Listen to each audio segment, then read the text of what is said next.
Thank you for coming back and tuning in today. We really appreciate it. Again, my name's Todd. I'm Joe. And we were Top Notch Guide Services and Outfitter. You know, we had so much fun recording our first video that we didn't even think about talking about where we go, what we do, and what lakes we go to, what states we go to. Yeah, it just, we are based out of Broken Bow Lake in Oklahoma. That's our home lake. That's Todd's favorite spot to go. By far. We've pulled some big bass out of there, big largemouth bass. We've also gotten a lot of crappie out of there. So that's where we like to base our trips from. Mainly our weekend trips and our week-long trips. We like to rent a cabin for you guys and put you up there, and it's a great area. Todd, you want to tell them a little bit more about Broken Bow? You know, Broken Bow Lake to me is, it's a very sentimental place. I've spent a lot of my time in my life out there with my kids and my grandparents and whatnot, and there's a real solid Indian spirit that's out there, and and if you subscribe to all that, then you can actually feel it when you're there. What I like most about Broken Bow Lake is that it is one of the deepest lakes in the United States. I mean, there are places in the middle of the lake where your depth finder will reach 227 feet. And it's incredible to think about the way that lake it's set inside of an old, basically an ancient, old mountain valley is what it is. It is a man-made lake, but it's surrounded by nothing but the Kiamichi Mountains, and it's a wonderful and very historical place to visit. Super peaceful. There's no cabins on the lake there. You're completely surrounded by forest, and it's just... I think that's because it's federally owned. Yeah, it's just very peaceful, very quiet. Great spot to go and take a weekend of relaxation for sure. We also are, one of our primary lakes is Lake Ray Hubbard, which is right here in the Dallas-Fort Worth Metroplex. Joe and I both live in the Dallas-Fort Worth area and have all of our lives. So I think at some point, anyone watching this program has actually been on Lake Ray Hubbard or actually dropped a hook in the water there. And so we have a lot of experience and a lot of knowledge about Lake Ray Hubbard, and it's a pretty awesome place to go, especially when you discover the little hidden coves that are out there, and there are many of them. There's a lot of that. There's a lot of sand bass, a lot of largemouth bass, a lot of crappie. But we don't hold ourselves to just two lakes. We also do Lake Fork. But if there's a particular lake that you like to fish, that you'd like us to arrange an outing on, we'd be more than happy to do that too. We're really flexible on where we go and what we do, because with our knowledge of baits and how to catch fish, we can go to a lake and hopefully, be successful anywhere we go. We don't just go to the lakes that we know. We're not just your average fishing guide. Definitely not. I mean, we have the ability, we have a secret way of finding fish. Yeah, we do. And I'm not going to get into that today. But we have a way of finding fish just about anywhere you want to go. We do. So please don't hesitate to ask us if there's a lake that you've always wanted to fish, or if there's a place that you've seen, you've driven by. If there's fish in it, we'll find them. We sure will. Don't say a word.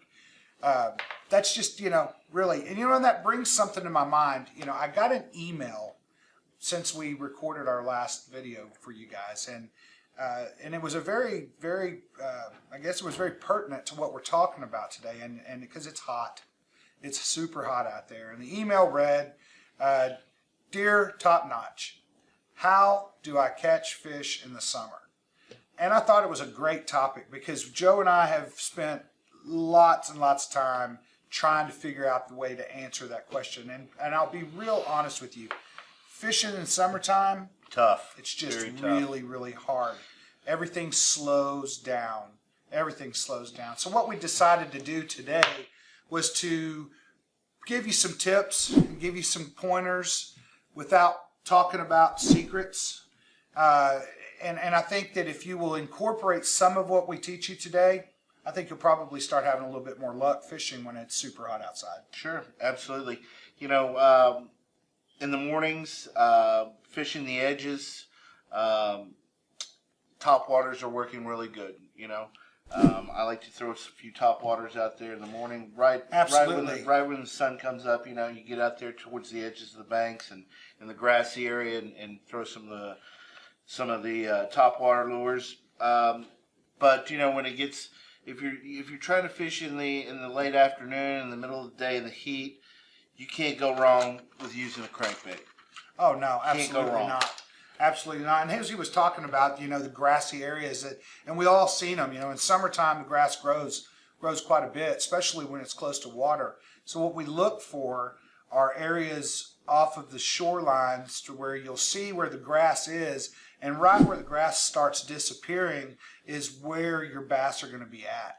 The shad are going to move into the grass for cover, and the bass know it. And typically right where that grass starts dropping off doesn't mean it's not growing. It just means that the water's getting deeper. And those bass will suspend just above where those drops are. And as those bait fish come to the top, they come across to get cover, those bass will come up there and they'll nab them. And that's specifically why we like using rattle traps. And we like using these baits like these crankbaits here. Because you can dictate how fast they go, how deep they go. And if you're looking at secret technology that tells you where the fish are at, then you'll know exactly how deep to fish. That's right. Right now, the fish are, you want to fish in probably 25-foot water. We fished the other day. They were at about, 15 to 17 feet down. So they stay, they want to stay low where the water's cooler. You're not going to get them up top. You're not going to get them in 3 to 5 to 8 feet of water. You're going to have to go deep, and that's where these crankbaits come in. Yeah, and I'm pretty sure I caught more than you did that day. No, actually, I think I did because the back of the six. boat was where it was actually deeper, and the front of the boat's where it started getting more shallow. But We- we don't have to worry about that Yeah, right now. It's yeah. not a big deal. Hey, I know you guys are probably watching us on a mobile device or a tablet or something like that and don't have anything to write with. So type in the comment box below the word summertime, all one word, summertime, and I'll send you out one of our summertime tip sheets. It's going to give you some summertime tips. And Todd's going to pick out 3 great lures to use for summertime fishing. So just remember to type in summertime in the comments below, and we'll get that out to you as soon as possible. So Todd, you got anything to add to that? No, I think it's been a great day today. I think we've shared some pretty valuable information, and especially the fact that I caught more fish. And that's a different topic that we'll discuss another time. But really, we really appreciate you guys taking the time to come and see us again today. It means the world to us. Make sure and go to our Facebook page and like us. Please feel free to email us, send us a message, and we will respond to those. Guys, we love you to death. Thanks for coming by. And don't forget, summertime comment box now. Be sure to do it. Get bit.